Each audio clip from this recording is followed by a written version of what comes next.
एक ना sir, IT stocks को लेकर आपका व्यू दीजिए। आज चौथा दिन है जब आईटी स्टॉक्स में हम देख रहे हैं गिरावट है। ग्लोबली पिछले हफ्ते से जिस तरह से एआई स्टॉक्स में हमने गिरावट देखी, वो एंथ्रोपिक वाला जो एआई टूल उन्होंने लॉन्च किया उसके बाद से। एक हमारे दर्शक भी हैं, दीपक तोमर जी, कह रहे हैं कि सर केपीआईटी के शेयर मैंने 1200 शेयर है मेरे पास, 1270 रुपये के प्राइस पर ले रखे हैं।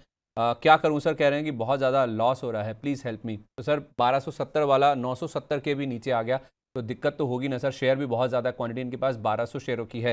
तो एक तो सर ये केपीआईटी, इस पर आपकी राय दीजिए, और overall IT as a pack को लेकर ये जो गिरावट है इसको थोड़ा समझाइए कि क्या ये मौका बन रहा है, अपॉर्चुनिटी है अगर कोई लॉन्ग टर्म का निवेशक है, या फिर अभी दूर रहना है? ये आईटी के अंदर स्टोरी वैसा बन गया है कि मार्केट इसको जो भी बड़े फंड हाउस है उन्होंने इनको पी को कम देना चालू कर दिया है। और यहाँ पे ग्रोथ स्टोरी जो है एक बार से स्टक हो गई है। नए जो इनोवेशन है या एआई से रिलेटेड जो चीजें है वो अपनी इंडियन कंपनीज के अंदर उतनी वो लेवल के ऊपर दिखाई नहीं दे रही है। तो जो भी फंड हाउसेस है उन्होंने आईटी सेक्टर के स्टॉक्स को एक लो पी देना चालू कर दिया। उसके कारण से सारे आईटी सेक्टर में दबाव देखने को मिलता है। इवन लार्ज कैप जो टीसीएस जैसे लार्ज कैप है वो भी जी। कटके हुए हैं। हालांकि उनका डिविडेंड यील्ड वगैरह काफी बढ़िया है, बैलेंस शीट काफी बढ़िया है, उसके कारण से उनको लोअर लेवल पे थोड़ा सपोर्ट मिल रहा है। बट ये स्ट्रक्चर अभी फिलहाल आईटी के स्ट्रक्चर एकदम वीक हो गए हैं। तो फिलहाल मेरे हिसाब से वेट एंड वॉच की स्ट्रेटेजी ज्यादा बेटर है। जिनके पास में अगर वो 30% तक डाउन है तो वो उनको तो होल्ड करना पड़ेगा, क्योंकि फिलहाल एग्जिट जैसा भी माहौल नहीं बन रहा, क्योंकि इतने ही ऑलरेडी डाउन हो चुके हैं। लेकिन हम्म। फ्रेश बाइंग के लिए कोई ये लेवल पे भी अभी तक कोई एग्रेसिव बाइंग या फिर वैसी कोई सलाह यहाँ पे भी बन नहीं रही है। वेट एंड वॉच हम्म। ज्यादा बेटर है। कुछ एक ऐसी क्लियरिटी आए या इंडियन कंपनीज के नंबर्स उतने अट्रैक्टिव आए, गाइडलाइंस के अंदर इंप्रूवमेंट हो। हालांकि जो डील्स हुई है यूके यूएस वाली, ये कहीं हम्म। ना कहीं पे आईटी सेक्टर के लिए एक पॉजिटिव बन सकती है। बट वेट एंड वॉच है फिलहाल। वैसी कोई चीजें इम्प्रूवमेंट वाली चीजें अभी तक देखने को मिली नहीं है। तुम हम्म। थोड़ा वेट करिए, अगर कोई पॉजिटिव ट्रिगर बनेंगे तब इसके अंदर वापस से एक बाइंग अपने को इंटरेस्ट आता हुआ दिखाई देगा। लेकिन फिलहाल पी जो है फंड हाउसेज इन सबको कम दे रहे हैं, तो उसके हिसाब से ये सारे स्टॉक थोड़ा प्रेशर में रहते हैं। ठीक है, परफेक्ट है, कोई दिक्कत नहीं है। लेकिन सर जब भी मौका बनेगा, जब भी पॉजिटिविटी लौटेगी, नंबर्स अच्छे आएंगे या फिर गाइडेंस इंप्रूव होगा, तो क्या उन नंबर्स के बेसिस पर, जिनके नंबर्स इंप्रूव होंगे उसके बेसिस पर आप खरीदारी करेंगे, या फिर आपको लगता है कि दिग्गजों में पहले, मिड कैप में बाद में, या फिर कोई पैकिंग ऑर्डर 1 2 3 4 5? नहीं देखिए, नंबर्स अगर वैसे भी नंबर्स अच्छे आएंगे, ऑर्डर बुक भी इम्प्रूवमेंट होगी, गाइडलाइंस भी इम्प्रूवमेंट होगी, ओवरऑल जो इंडस्ट्री का आउटलुक है वो भी इम्प्रूव होगा। तो सारी चीजें वन बाय वन एक साथ होगी, ट्रिगर अपने को देखने को वैसे मिल जाएंगे। लेकिन अभी पिछले 1.5 साल से सारे बाई ऑन डिप करके इतना आईटी सेक्टर का स्टॉक एलोकेट कर लिया है कि वो buy on retail investor buy on dip करते जा रहे हैं और वो नीचे आते जा रहे हैं। तो कहीं ना कहीं पे रुकना पड़ेगा, इन्वेस्टर को भी वेट एंड वॉच करना पड़ेगा कि अगर मार्केट री रेट कर रहा है, मार्केट पी लो दे रहा है, तो फिर उनको स्टेबल होने दीजिए। उसके बाद में कोई नया ट्रिगर आएगा, अब जैसे कि जो भी काउंटर है उसके अंदर अगर जिस काउंटर की अट्रैक्टिव वैल्यूएशन है तो मार्केट फिर उसको प्राइस के हिसाब से भी री रेट करेगा। फिलहाल वो वाला टाइम आया नहीं है, लेकिन यस, वही टाइम आएगा तब जहाँ पे सस्ते मिलेंगे आईटी शेयर कंपेयर टू, तो वो कंपैरिजन करके स्टॉक स्पेसिफिक वो आप पे ट्रेड फिर बनेगा। अच्छा, मतलब आप कह रहे हैं कि फिलहाल इनसे दूर रहिए। भले ही दोनों डील्स हो चुकी हैं, यूएस और ईयू वाली, लेकिन जो एआई वाला दबदबा है, या फिर जो प्राइस करेक्शन या इनके मल्टीपल्स में करेक्शन हुआ है, उसके हिसाब से अभी भी वेट करना चाहिए। आपके हिसाब से सर मैक्सिमम डाउनसाइड कितनी है आईटी इंडेक्स या आईटी स्टॉक्स में?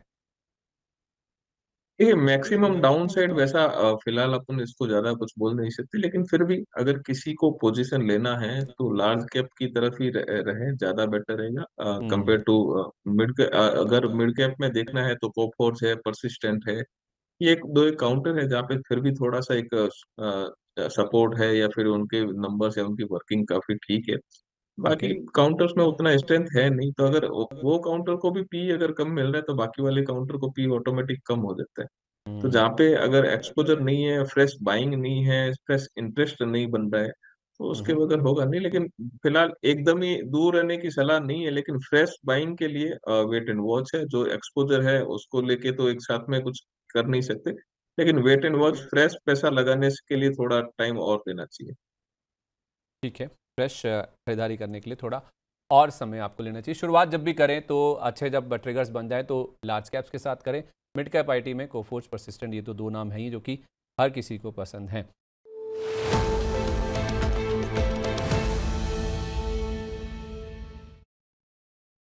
आखिरी पड़ाव है सर, लेकिन ये बहुत ही महत्वपूर्ण पड़ाव है। जैसे मैं आपको बीच में पूछ भी रहा था कि डील से जुड़े हुए यूएस वाली या फिर ईयू वाली कुछ स्टॉक्स बताइए। वैसे ओवरऑल सर पूरा मार्केट आपके सामने है। ये जो सागर रूपी समंदर है बाजार का, इसमें से सर अगर आप एक दो लोटे निकाल के हमारे दर्शकों को उससे थोड़ा इनलाइटनमेंट कर दें कि कहाँ मौके हैं अभी पैसा लगाने के हिसाब से। देखिए, फार्मा सेक्टर एक ऐसा सेक्टर है जहाँ पे थोड़ा कंफर्ट भी आता है, और एलोकेशन भी अगर आप देखेंगे इतना बड़ा एलोकेशन नहीं है। तो अगर ठीक है। किसी कारणवश कोई इफ एंड बट भी बनते हैं तो भी फार्मा के अंदर अपने को रिलायबिलिटी बन जाती है। और फार्मा सेक्टर एक अच्छा मेरे को लगता है कि भाई यहाँ पे भी एक आप सपोर्टिव है, फंडामेंटल्स लेवल भी काफी बढ़िया है, तो सन फार्मा यहाँ से भी ठीक लग रहा है। अगर किसको इन्वेस्टमेंट करना है लंबी अवधि के हिसाब से तो सन फार्मा अट्रैक्टिव है। ऑटो में देखेंगे तो महिंद्रा एंड महिंद्रा, ये लेवल पे महिंद्रा एंड महिंद्रा भी काफी अट्रैक्टिव है, तो महिंद्रा एंड महिंद्रा में के अंदर भी ध्यान रखा जा सकता है। तो ये दो काउंटर है जहाँ पे अपने फंडामेंटल्स अगर आपको ट्रैक करने हैं तो ये दो काउंटर के अंदर आप बने रह सकते हैं। मेरे हिसाब से लंबी अवधि के अंदर निवेशित रहे, और ये काउंटर ओवर ए पीरियड आप शायद आपको बढ़िया करके देंगे। कोई टारगेट सर इन दोनों स्टॉक्स में या कोई स्टॉप लॉस?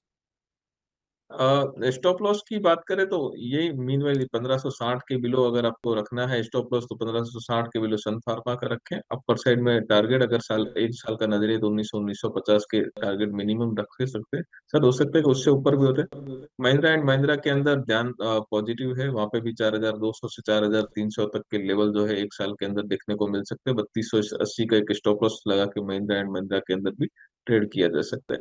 और ना एक ही स्टॉप लॉस साल लगाए तो भी फंडामेंटल एक एक साल ही का व्यू रखे कम से कम। एक साल का व्यू रखे, शायद ज्यादा बेनिफिशियल रहेगा। दोनों दोनों स्टॉक्स में सर एक ही साल का व्यू है ना? बिल्कुल, एक साल का व्यू रखे मिनिमम तो ज्यादा बेनिफिशियल रहेगा। हो सकता है कि कुछ इवेंट बने तो जल्दी भी टारगेट अच्छी हो जाए, लेकिन आपकी पोर्टफोलियो में भी पड़े रहे रखे तो भी मेरे हिसाब से इन दो स्टॉक्स के अंदर कोई दिक्कत वाली बात है नहीं। ओवर ए पीरियड आप देखेंगे अगर पुराने ट्रैक और हिस्टोरिकल ट्रैक रिकॉर्ड भी तो काफी बढ़िया है। इवन महिंद्रा एंड महिंद्रा का तो काफी बढ़िया, अभी रिसेंटली एक ऑर्डर बुकिंग आया था वो भी काफी अट्रैक्टिव है। तो महिंद्रा एंड महिंद्रा पे तो काफी ध्यान पुलिस है। चलिए, बहुत शुक्रिया आपका sir. Thank you so much Mahesh sir, अपना कीमती समय आज हमारे साथ शेयर करने के लिए। मैं माफ़ी चाहता हूँ सर, थोड़ा सा विलंब हो गया। आपने 2 बजे के आसपास के लिए बोला था, लेकिन बातचीत करते करते दर्शकों के सवाल लेते लेते थोड़ा सा विलंब हो गया। सर जितने भी स्टॉक्स को लेकर हमने चर्चा की है, कोई डिस्क्लेमर जाने से पहले? नहीं, मेरा कोई पर्सनल होल्डिंग नहीं है, कंपनी के क्लाइंट के पास में रह सकता है। चलिए, बहुत शुक्रिया आपका sir. Thank you so much and wish you very good day. एक बार जल्दी से आपको फिर से दिखा देते हैं दोनों स्टॉक्स के लेवल्स, आप नोट कर लीजिए। सन फार्मा और एम, ये दोनों नाम हैं जो कि आप अपनी खरीदारी की लिस्ट में शामिल कर सकते हैं, बशर्ते आपका एक साल का नज़रिया है। सन फार्मा में जहां 1707 के आसपास के लेवल्स हैं अभी, आप 1560 रुपये का स्टॉप लॉस लगा के 1950 तक के लेवल्स के लिए यहाँ पे खरीदारी करके चल सकते हैं। एक साल का नज़रिया रखिए, हो सकता है इसके ऊपर के लेवल्स भी आपको आते हुए देखें। और दूसरा नाम है ऑटो सेगमेंट से एम का, यानी कि महिंद्रा एंड महिंद्रा। यहाँ पर आप 4200 से 4300 रुपये तक के टारगेट्स एक्सपेक्ट कर सकते हैं अगर आप एक साल का व्यू लेकर चलते हैं, यानी कि 12 महीने अगर आप होल्ड करते हैं तो इतने लेवल्स आपको दिख जाएंगे। और 3280 रुपये, 3280, ये आपको स्टॉप लॉस के तौर पर मेंटेन करना है अगर आप एम के शेयर में खरीदारी करके चलते हैं तो।